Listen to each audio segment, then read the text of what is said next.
Hello and welcome. Dr. Anthony Gonzalez here again with you. Miami Community Health. We're here for another important health topic.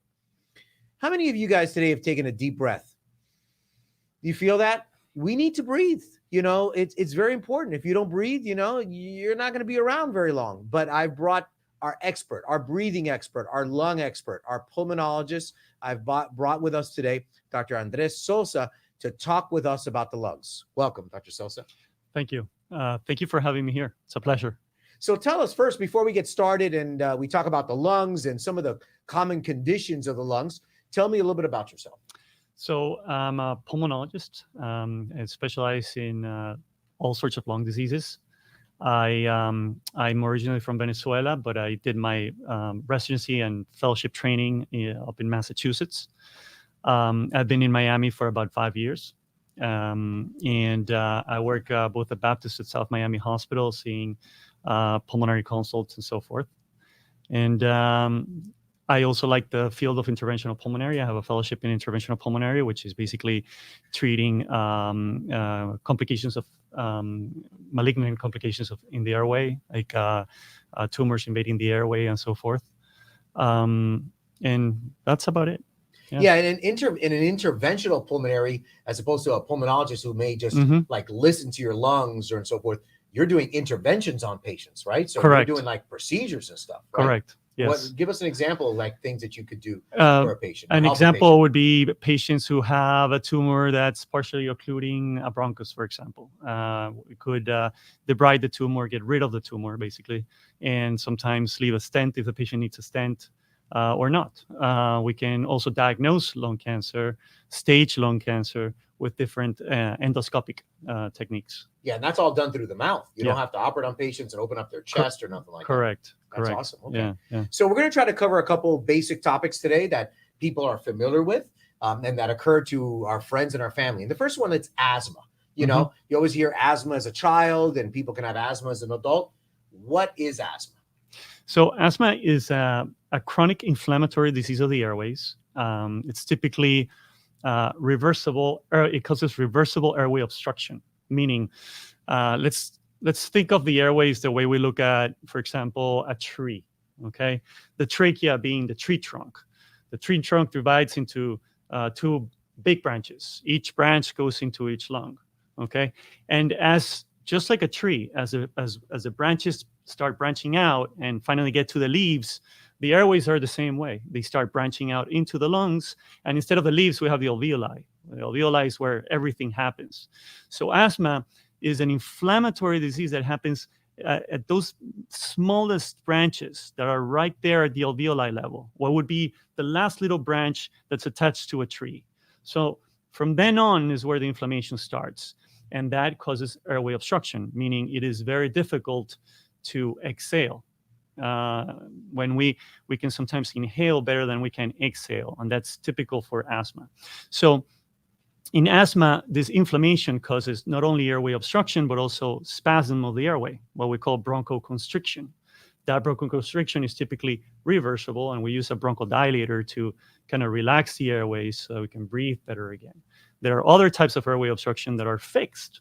And asthma, with time, can also become fixed, meaning a bronchodilator doesn't work anymore. But in general, asthma is characterized by reversible airway obstruction and chronic inflammation.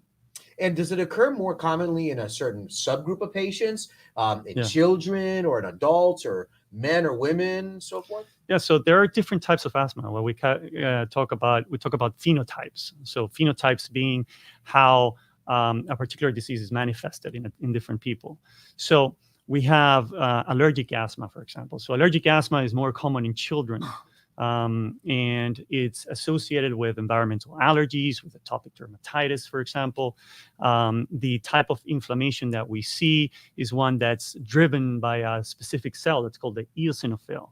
The eosinophil is the cell that's involved in all these allergic responses.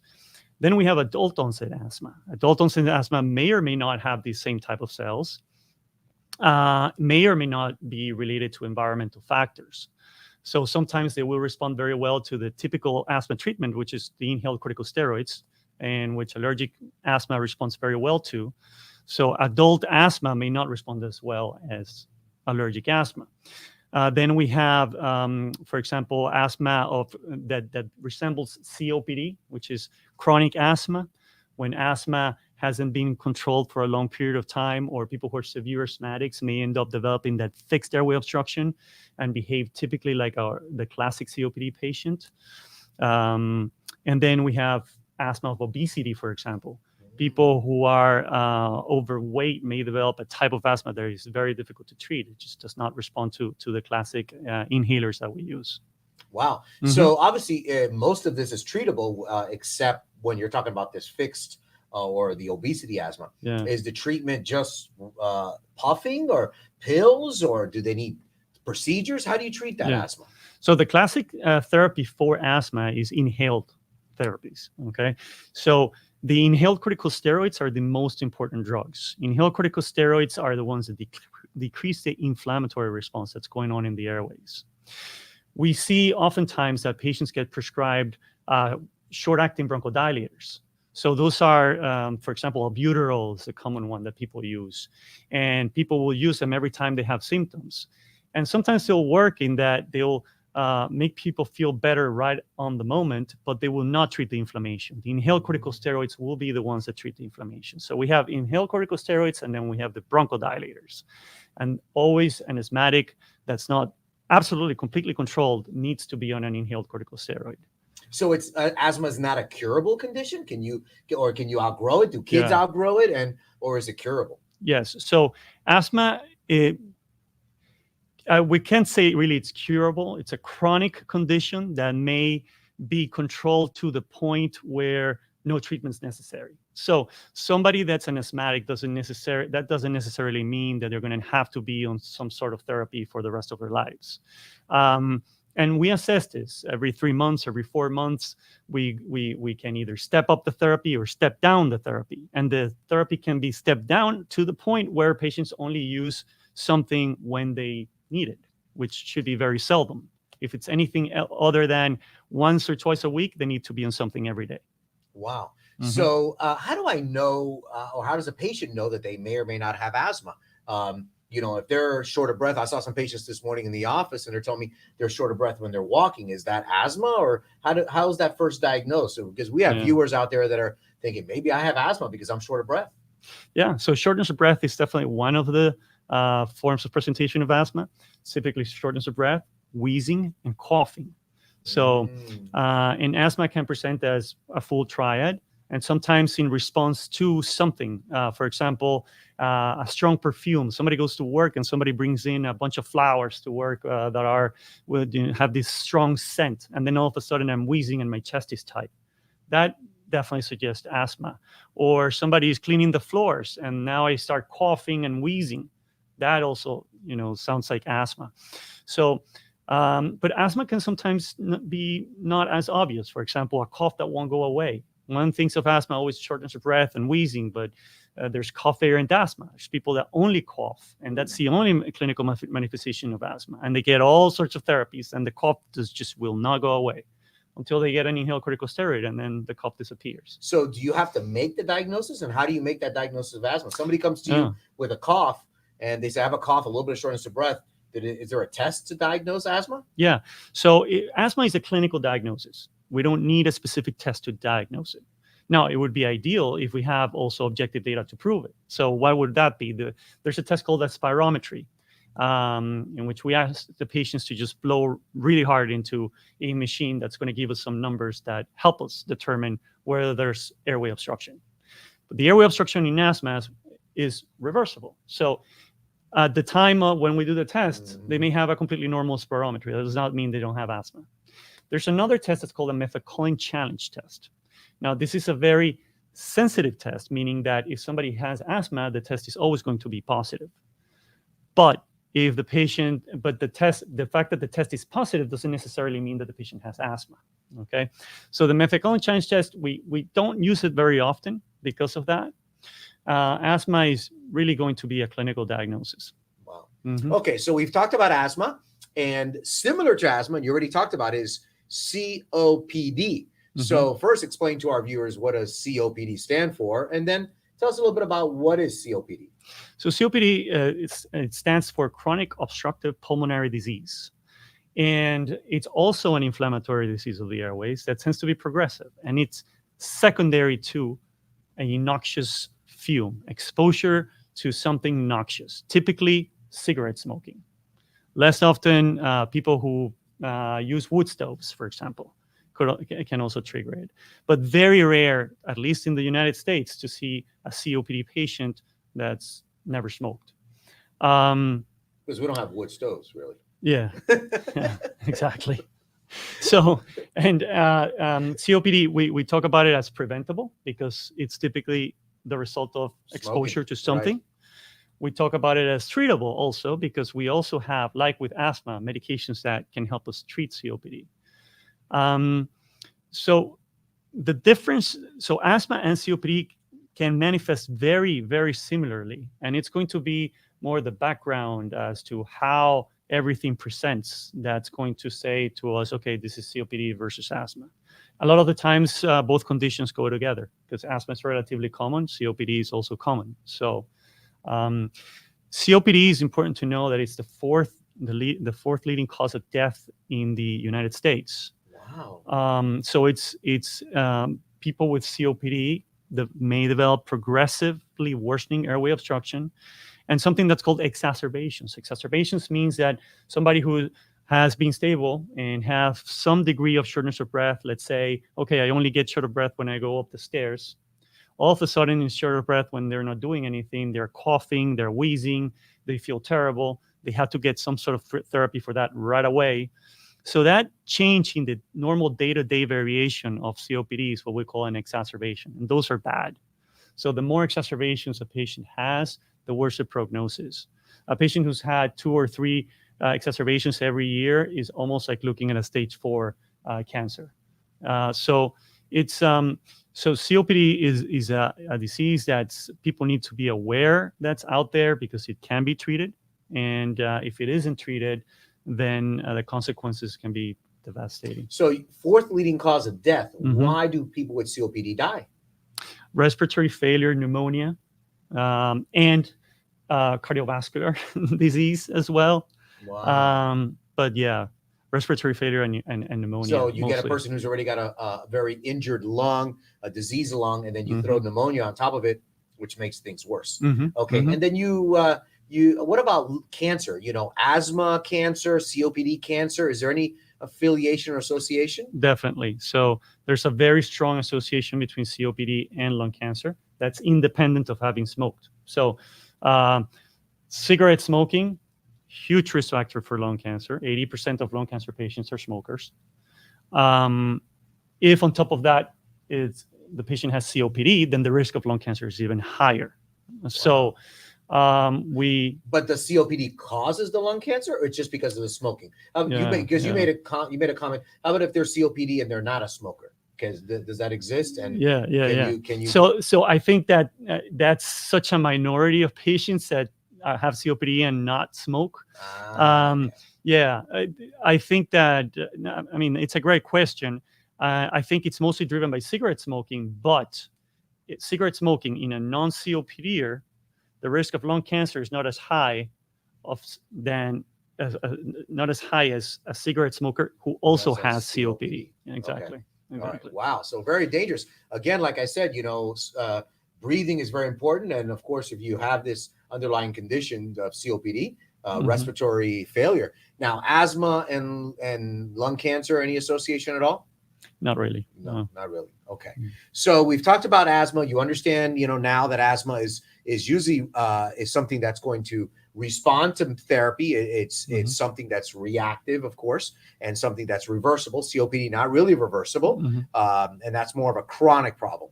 So let's get more into what's now becoming, very popular now. Let's talk a little bit about COVID, and let's talk a little bit about flu. Because now we're getting into the flu season. Are we getting into COVID season again? And so forth. So, let's talk a little bit about flu first. The flu vaccine, we know that flu, kills 50, 60,000 people a year in the U.S. The flu vaccine is a requirement to be in the healthcare industry and so forth. It's recommended by all. Tell us a little about the flu and the flu vaccine. Sure. So just like you said, the flu, people die of the flu every single year. The flu vaccine is a seasonal vaccine. So flu season goes from September to April, meaning if somebody had, and this is a common misconception about among patients, is that if you had the flu vaccine in February, it doesn't mean that you don't get the flu vaccine until February the next year. No, you're due for your next flu vaccine September, same year. So September to April. After that, again, September to April. And the flu vaccine, does it prevent the flu? No. The main reason we take the flu vaccine is to prevent hospitalizations and death. Just like why we take the COVID vaccine. Another common misconception is, well, some people say, why would I take the COVID vaccine if I still get COVID? Well, you don't die from COVID. You can get admitted to the hospital from COVID. Same goes with the flu. Now, there's also a comment, and correct me if I'm wrong, that the flu vaccines that are changed every year are the variants from the previous year. Is that correct? Correct. Yeah. And so people say the argument of those that don't want to be vaccinated, well, I'm getting last year's, variant. Why? How's that going to protect me this year? Yeah, so that's a great question. That has to do with how much the virus actually mutates. The fact that we have antibodies to a specific vaccine and then we get a virus that is not the exact virus designed for that vaccine doesn't mean that we don't have immunity now. It's like what we've seen with COVID, with Alpha and the Delta variants. So the fact that the Delta variant is quite different from the Alpha variant, and the vaccine was actually designed for the Alpha, not the Delta, didn't mean that we weren't protected. We were still protected. So even though there may be variation in what the virus looks like, it doesn't change in to protect ourselves with a vaccine. Okay. All right. So far you've given us some good advice. Smoking, not good, because smoking with COPD, smoking with lung cancer. You've also told us that the flu vaccine, very important, because it's going to prevent you from dying or being hospitalized by the flu. So this winter, I get a cough, I get a cold, I get something. How do I know I have a common cold and I don't have the flu? Well, you don't. You just have to. Okay. You just have to take you just have to take the typical precautions you would take when you have a cold. Just try to stay away from other people so you don't, infect other people.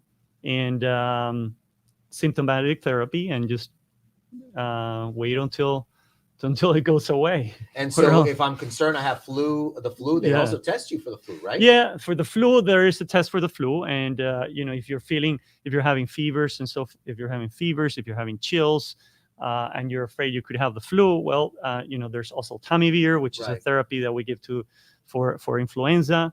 We typically want to give it early. Otherwise, it's just, it won't be as beneficial. But the important thing to know is that respiratory viruses are very common, and there are so many different of them, and they can present in any way, that their symptoms and signs can be very similar across them. So how we respond to it should be very similar. It's if I feel a little bit sick, but not sick enough that I need to call the doctor, then just stay home. Take some Tylenol if you are having muscle aches, if you're having a fever, and just see where things go. If you suspect you may be having influenza, then contact your physician. You could get also Tamiflu, I guess. If you've been in contact with somebody who has COVID, and COVID is a possibility, then think about getting the monoclonal antibodies if you are someone who is at risk of severe disease. All right. So get vaccinated with the flu, of course. Don't forget about the flu vaccine this year, since everybody's been vaccinated with COVID.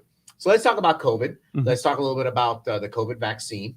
And then, of course, this new variant. I haven't been up on the news recently, but what's happening with this new variant, and should we be concerned about it?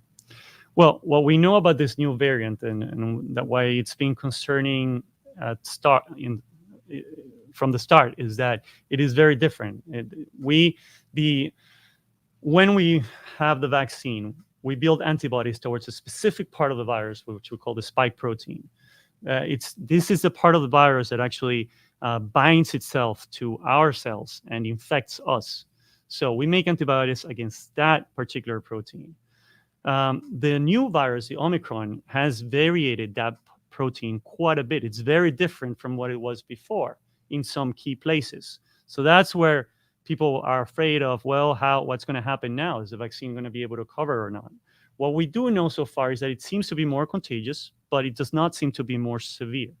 So in South Africa, which is where they first saw it, they are not seeing more hospitalizations and deaths because of the Omicron.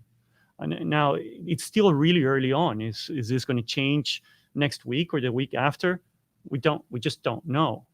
But so far, what we do know is that there's really no reason to panic. And is there evidence that the previous vaccine may also help? In those patients in South Africa? Yeah, well, the Omicron variant specifically, we just don't know.